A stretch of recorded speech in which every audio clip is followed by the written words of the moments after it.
Good morning. It's about 7:15. I'm in line for Chick-fil-A. It's Friday. It's a good day. I'm about to have to go to Walmart to get a set of paper bags so we can do all about me bags next week. So yeah, we're ready for the last day of the week and I'm ready for the weekend.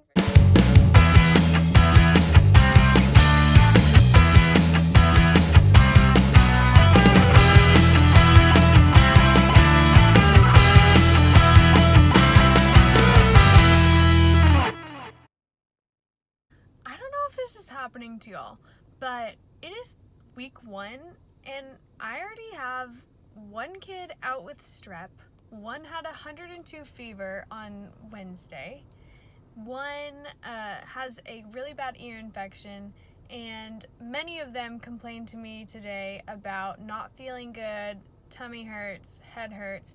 Granted, that also could be they just don't want to work, and the excitement of the first days of school are kind of winding down, but a lot of them, whereas like I can tell some of them were saying it because they didn't want to work, but there were still like quite a few that I was like, okay, maybe you do need to put your head down, or I can kind of tell that you actually aren't really feeling that great.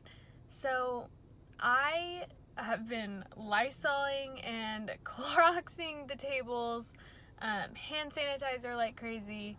I hope we can all stay healthy. And it is way too early in the year to be dealing with strep and stomach bug. So fingers crossed they can all get some rest over the weekend, and this will all just blow over in a perfect world, right? Hey guys, so tomorrow marks a full week of teaching kindergarten. So it has been awesome. It has been exhausting, but I'm having so much fun with it. I just wanted to kind of share. I literally have the best parents. At Meet the Teacher, I showed them my just my classroom wish list, and I had a parent bring me a whole box of stuff in it. So I'll show you guys what I got. So just a really sweet note, and then I asked for Do-A-Dot bingo dabbers, and she got me 4 packages of those, which is so nice. We'll use those a lot. And like more Mr. Sketch markers than I could ever need, so that's so great. And she also got me some Play-Doh tools.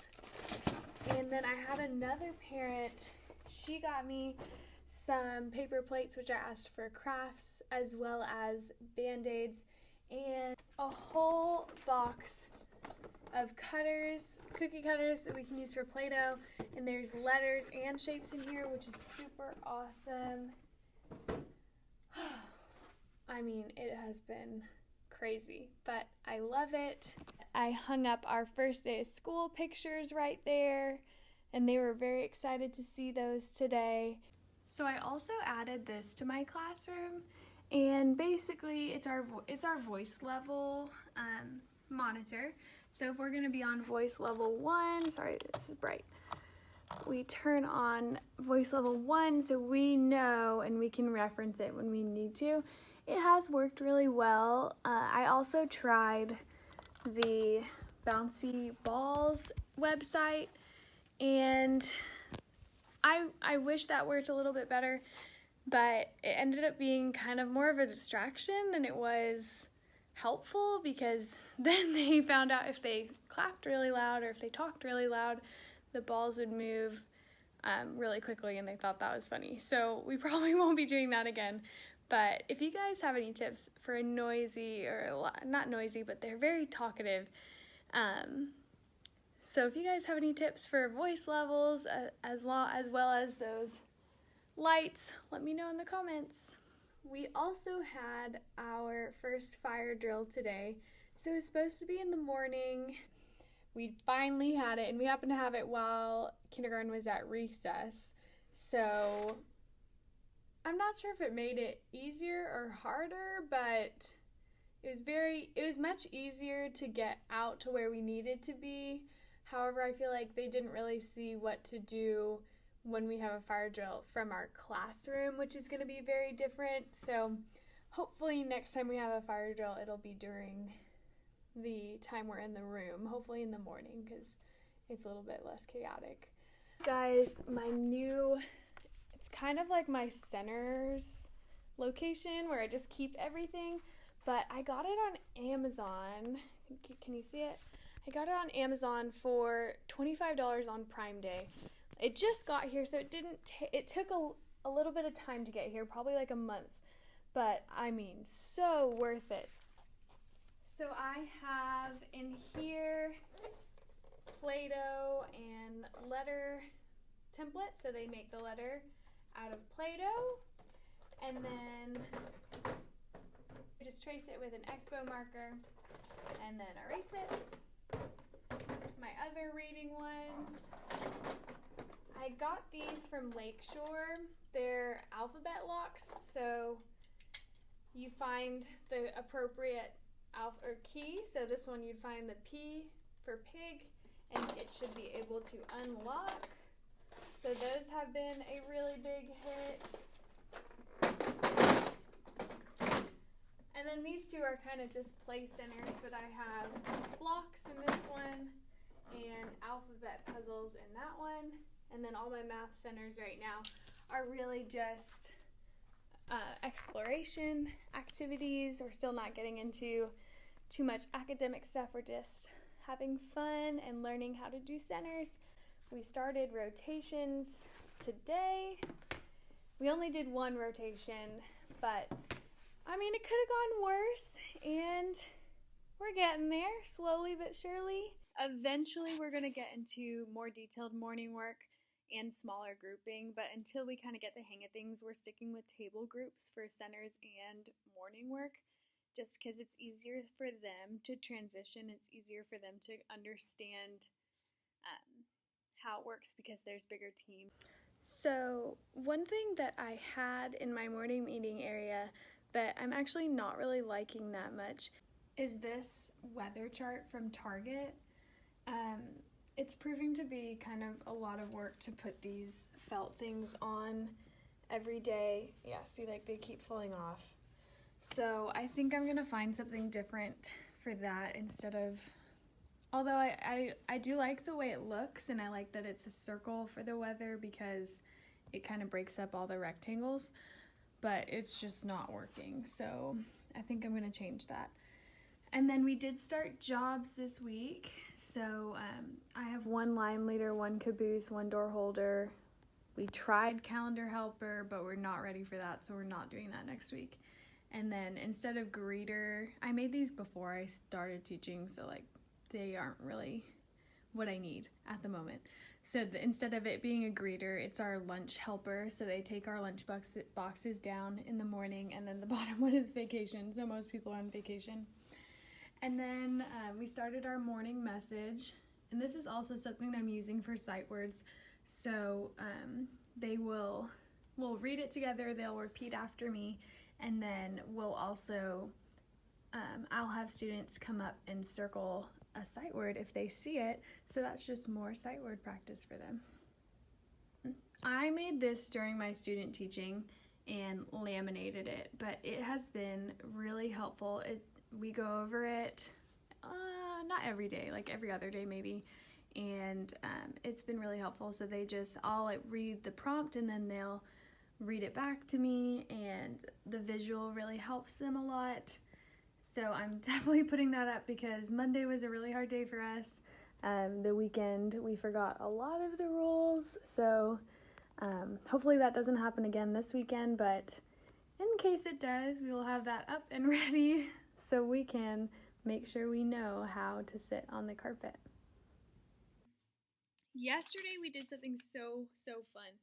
We did the secret word with watercolors. So this is my example. So I used a white crayon to write my name in a crayon that I just got from Google. And I told each student to to paint it with their favorite color. So I painted mine blue, and then I didn't show them that there's a hidden word. I kind of just like tried to avoid it the best I could. But so they were so excited when they saw that there's secret words, and they thought it was the coolest thing. And they were really responsible with it, which was good. We did that on Thursday, which was a week and a day into school, and they did really well with it. So I'm proud of them for that. I started my Calm Down Corner on Tuesday because one of my students had a really, really hard time on Monday, and he has a lot of difficulty transitioning from activity to activity. So I implemented this. It's just like a Calm Down Caddy right now. We're getting there.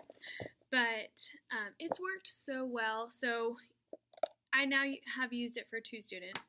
But in the caddy, there is a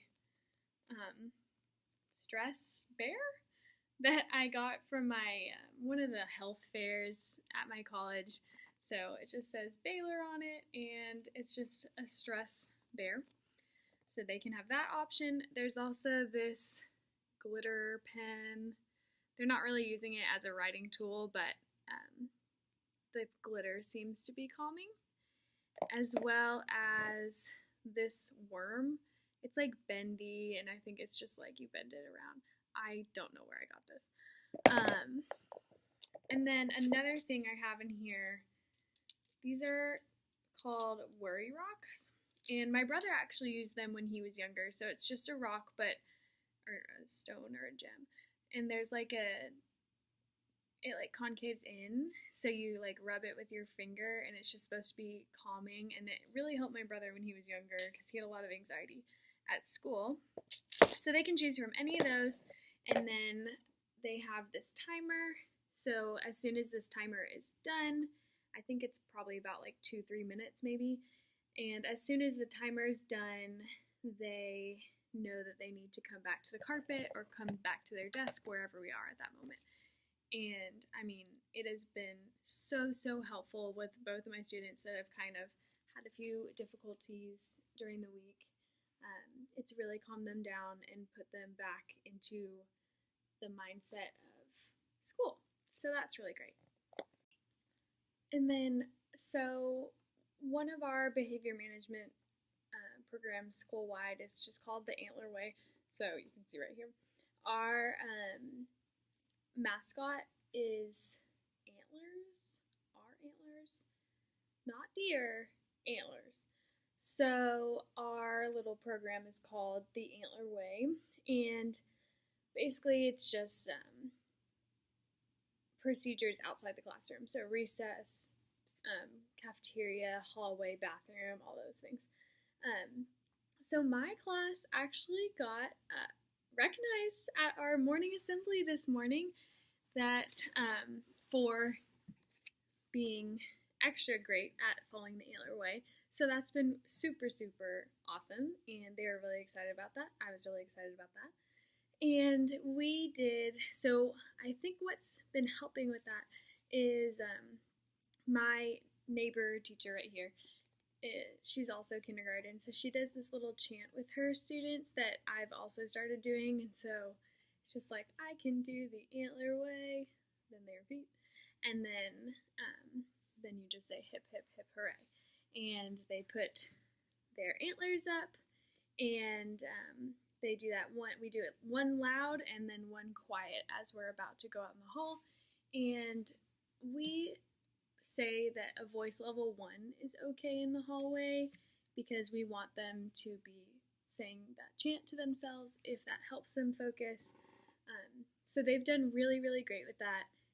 I mean, for the first week of kindergarten, I think their line looks great. And another thing, like for lines also, I don't know, with kids waiting, that's just like asking for behavior problems in my opinion. I feel like that's a very common time for behaviors to start to come out. And so in order to kind of keep their minds moving and not getting bored, I've been carrying around these flashcards with our sight words. So we're just doing A and I this week. But so I've been carrying around my sight words, and I'll stand like right here in front of the whole class as we are like waiting in line right here, because our specials teachers actually pick up our students from our classroom, which is really nice. But sometimes we'll get in line too early, or the specials teacher might be running a little late. So to prevent behaviors from happening, I have been doing sight word practice. So right before they leave, in front of the whole group, I'll hold up these cards and I'll flip them out really fast, and I'll like try to hide them and like switch them around and trick them. And then I'll show it to really fast, and they get really, really excited about this. And it's a really good practice for them, that repetition, because I think it's boring to just sit and go through the flashcards. Like, it's not really that fun. So this has been a really fun way for us to practice sight words and not be distracted in the line. And then when the special teacher finally is there at the door, as they're walking out the door individually, I hold up one of the sight words. I haven't been going through all of them because that's going to start to take too long as we get more and more sight words. But it's just a way for me to formatively assess who is getting it and who's not, who needs more practice. So that has been really, really successful, and I'm definitely going to keep doing that. Do you guys ever have those moments where you're like all packed up and like literally walking out the door, and you see the one thing you set aside to bring home, and you don't have it on your person, you're not carrying it, and you're ever just like, nope, it's just not gonna happen, like I'm just not gonna bring it home, I'll just have to deal with it later? Because I was gonna make a cute like Cricut label for my lunch basket, but I was like, nope, that's not happening tonight. Also, guess whose car that is? Guess who else is here? Why do I do this to myself? Like, I literally have no one to blame but myself. So, we're gonna get there.